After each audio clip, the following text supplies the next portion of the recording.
कहते हैं हमारी ही दुनिया में ना जाने कितनी दुनियाएं और बसती है, मगर इंसान सिर्फ उसे ही मानता है जिसे वो देख सकता है। काली अमावस की रात थी।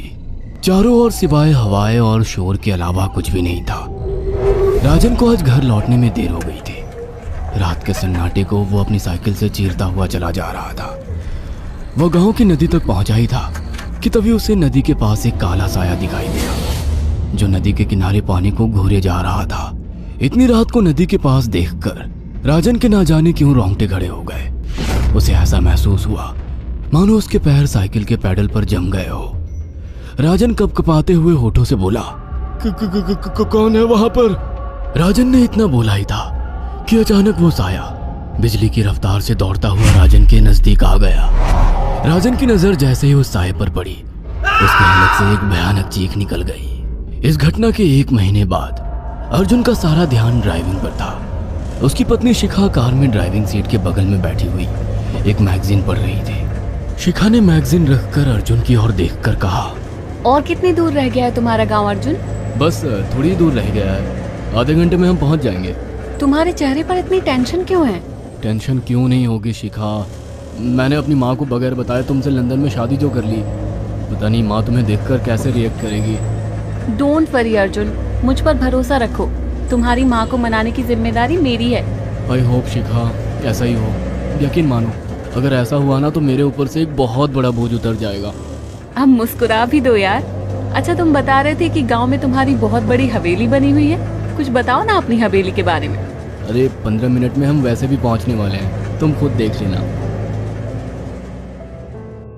कुछ ही देर में अर्जुन अपने गांव वीरपुर अपनी हवेली में खड़ा हुआ था।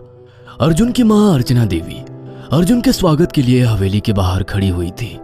अर्जुन ने दौड़कर अपनी मां के पैर छुए और डरते हुए बोला, ये शिखा है मां, मेरी पत्नी। हम दोनों ने लंदन में शादी कर ली। अर्जुन की बात सुनकर अर्चना देवी मुस्कुराकर बोली, कोई बात नहीं बेटा, एक ना एक दिन तो तुझे शादी करनी ही थी। इतना बोलकर अर्चना ने अपनी बहू को गले लगा लिया और वो अंदर आने का इशारा करती हुई वहां से चली गई। अर्जुन को अपनी माँ का ये बिहेवियर देखकर बहुत ज्यादा हैरत हुई। उसे उसकी माँ इस बार बहुत बदली हुई सी लगी। अर्जुन पूरे 10 साल बाद लंदन से आया था। अर्जुन उन्हीं ख्यालों में खोया हुआ था कि उसके कानों में उसकी पत्नी शिखा की आवाज टकराई। अब क्या बाहर ही खड़े रहने का इरादा है क्या? अंदर नहीं चलोगे? कौन से ख्यालों में गुम हो गए? मुझे लगा था माँ को मेरी शादी के बारे में जानकर बुरा लगेगा, मगर माँ को तो जैसे कोई फर्क ही नहीं पड़ा। अजीब आदमी हो, ये तो अच्छी बात है। मुझे मेहनत करने की जरूरत ही नहीं पड़ी। चलो अब अंदर भी चलो। अर्जुन और शिखा अंदर की ओर चले गए। अर्जुन ने देखा कि उसकी हवेली में सन्नाटा पसरा हुआ था। उसे याद था कि उसकी हवेली में बहुत सारे नौकर चाकर हुआ करते थे। डाइनिंग टेबल पर डिनर के दौरान अर्जुन अपनी माँ से जो बोला वो सुन उसकी पत्नी शिखा और रहस्यमय अंदाज में मुस्कुराकर लगातार देखे जा रही थी। माँ, हवेली के सारे नौकर कहाँ गए? मैंने सबको छुट्टी दे दी बेटा। लेकिन क्यों माँ, तुम्हें तो काम करने में बहुत ज्यादा तकलीफ होती होगी। नहीं बेटा, मुझे कोई तकलीफ नहीं होती। कुछ वक्त से मुझे सुकून और सन्नाटा अच्छा लगता है। अर्जुन इससे पहले अपनी माँ से कुछ कहता कि उसकी माँ ने उसे बोलने से रोक दिया। अर्जुन चुपचाप खाना खाने लगा। खाने के बाद अर्जुन और शिखा बेडरूम में चले गए। अर्जुन बेड पर सोच में लेटा हुआ था कि अचानक शिखा अर्जुन से लिपट गई और वासना का तूफान अपने चरम पर पहुंच गया था। अचानक शिखा को दरवाजे पर 2 लाल लाल आंखें दिखाई दिए। उसे ऐसा लगा जैसे कि कोई उसे देख रहा हो। शिखा ने तुरंत बेड से उठकर अपने कपड़े पहन लिए। क्या हुआ शिखा? अर्जुन, मुझे ऐसा लगा जैसे कोई हम दोनों को देख रहा हो। पागल हो गई हो क्या? हवेली में सन्नाटा पसरा हुआ है, एक भी नौकर चाकर नहीं है। तुम्हें वहम हुआ होगा। तुमने तो सारा मूड खराब कर दिया शिखा, अब सो जाओ। उस रात अर्जुन तो गहरी नींद में सो गया, मगर शिखा की आंखों से नींद कोसों दूर थी। अगली सुबह शिखा जल्दी उठकर किचन की ओर चली गई, मगर उसने देखा कि उसकी सास अर्चना नाश्ता तैयार कर चुकी थी। माँ, आपने तकलीफ क्यों की? मुझे बुला लेती आप। शिखा की बात सुनकर उसकी सास अजीब से अंदाज में शिखा की ओर देखने लगी। उनके देखने के अंदाज में पता नहीं ऐसा क्या था, कि शिखा को अपने रोंगटे खड़े होते हुए महसूस हुए। अर्चना धीरे धीरे करीब कदमों से शिखा के करीब आकर बोली, कोई बात नहीं बेटी, तुम्हें अब यहीं रहना है। तुम सिर्फ मेरे बेटे के साथ प्यार से रहो और जल्दी से मुझे एक पोता दे दो। काम की चिंता मत करो, वो सब मैं कर लूंगी। कुछ ही दिनों के बाद अर्चना गर्भवती हो गई। उसे हवेली में रहते हुए 6 महीने से ज्यादा वक्त हो चुका था और इन 6 महीनों में उसने नोट किया कि जब से वो गर्भवती हुई है, उसकी सास अचानक से आकर उसके पेट पर हाथ फेरने लगती और अजीब से अंदाज में उसके पेट को घूरने लगती। शिखा ने तंग आकर अर्जुन से कहा, अर्जुन, मुझे तुम्हारी माँ का बिहेवियर बड़ा अजीब लगता है। तुम्हारी माँ जब देखो मेरे पेट पर आकर हाथ फेरती रहती है।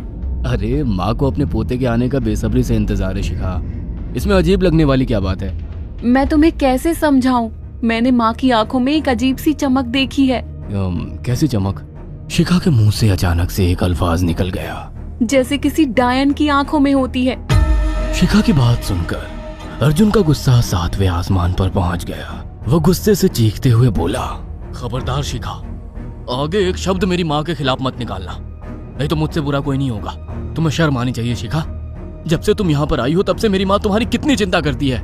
वह तुम्हें समय से खुद नाश्ता बनाकर देती है, खाना देती है, यहाँ तक कि हवेली की साफ सफाई भी वो अकेली करती है। क्या बोलूं अब तुमसे, शर्म आती है मुझे तुम्हें अपनी पत्नी कहते हुए। इतना कहकर अर्जुन गुस्से से कमरे से निकल गया। शिखा अर्जुन से बहुत कुछ कहना चाहती थी मगर कह नहीं पाई। उसने महसूस किया था कि चाहे कितनी भी तेज आंधी और तूफान आए, मगर हवेली के अंदर धूल की एक परत तक नहीं जमती थी और दिन ब दिन अर्चना के चेहरे की झुर्रियां कम होती जा रही थी। ऐसा लगता था मानो वो जवान हो रही हो। शिखा के अब 9 महीने कंप्लीट हो चुके थे और एक रात अचानक उसे प्रेगनेंसी पेन होने लगे। वो दर्द से तड़पने लगी। ये देखकर अर्जुन घबरा गया। वो दौड़ा दौड़ा माँ को बुलाकर लाया और बोला, माँ, हमें तुरंत शिखा को किसी अच्छे हॉस्पिटल में एडमिट कराना होगा। अर्जुन ने देखा कि उसकी माँ ने उसकी बात को सुना ही नहीं। वो तो बस शिखा के गर्भ की ओर आंखें फाड़ फाड़ कर देखी जा रही थी। अर्जुन एक बार चिल्लाकर कहा, माँ, हमें शिखा को इसी वक्त हॉस्पिटल में एडमिट कराना होगा। नहीं, शिखा की डिलीवरी हॉस्पिटल में नहीं, इसी हवेली में होगी। लेकिन इस हवेली में आपके और मेरे अलावा कोई नहीं है। तभी शिखा दर्द से तड़पने लगी। अर्चना ने अपने बेटे को धक्के देकर कमरे से बाहर निकाल दिया और दरवाजा बंद कर लिया। अर्जुन हक्का बक्का रह गया। अर्जुन दौड़ता हुआ गांव की ओर गया। उसने देखा कि गांव में एक पेड़ के नीचे गांव के सभी बुजुर्ग इकट्ठे थे। उनके हाथों में जलती हुई मशालें थीं। अर्जुन उनके पास पहुंच गया और बोला, मेरी मदद कीजिए, मेरी बीवी को प्रेगनेंसी दर्द हो रहे हैं। आप प्लीज किसी दाई को बुला लीजिए, जितना पैसा चाहिए देने को मैं तैयार हूँ।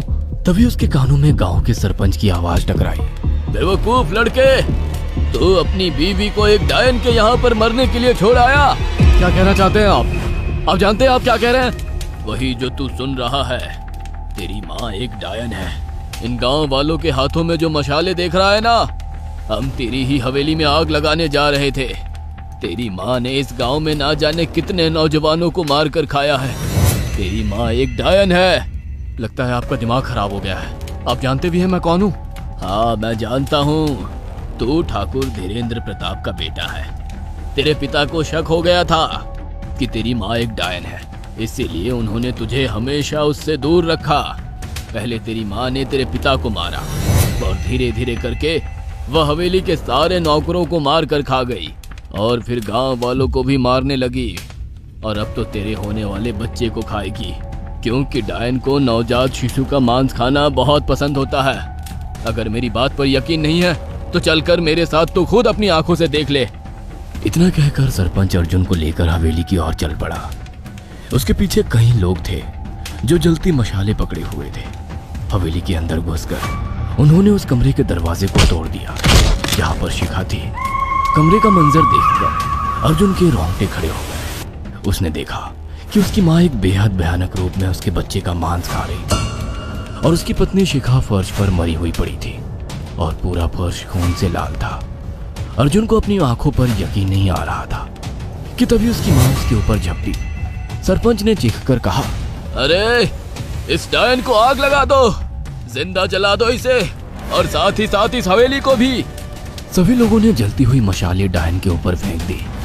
देखते ही देखते डायन दर्द से चीखने और चिल्लाने लगी और कुछ ही देर में वो जलकर राख हो गई। हवेली में आग लगते ही सभी लोग अर्जुन को खींचकर बाहर ले आए। अगले दिन अर्जुन अपनी पत्नी की यादें साथ लेकर आंखों में आंसू लिए दोबारा लंदन वापस चला गया। अगर आपको हमारी ये कहानी पसंद आई हो तो इसे लाइक और शेयर करना ना भूलें। साथ ही ऐसी और नई कहानियों के अपडेट्स पाने के लिए हमारे चैनल अक्षु टीवी को जरूर सब्सक्राइब करें।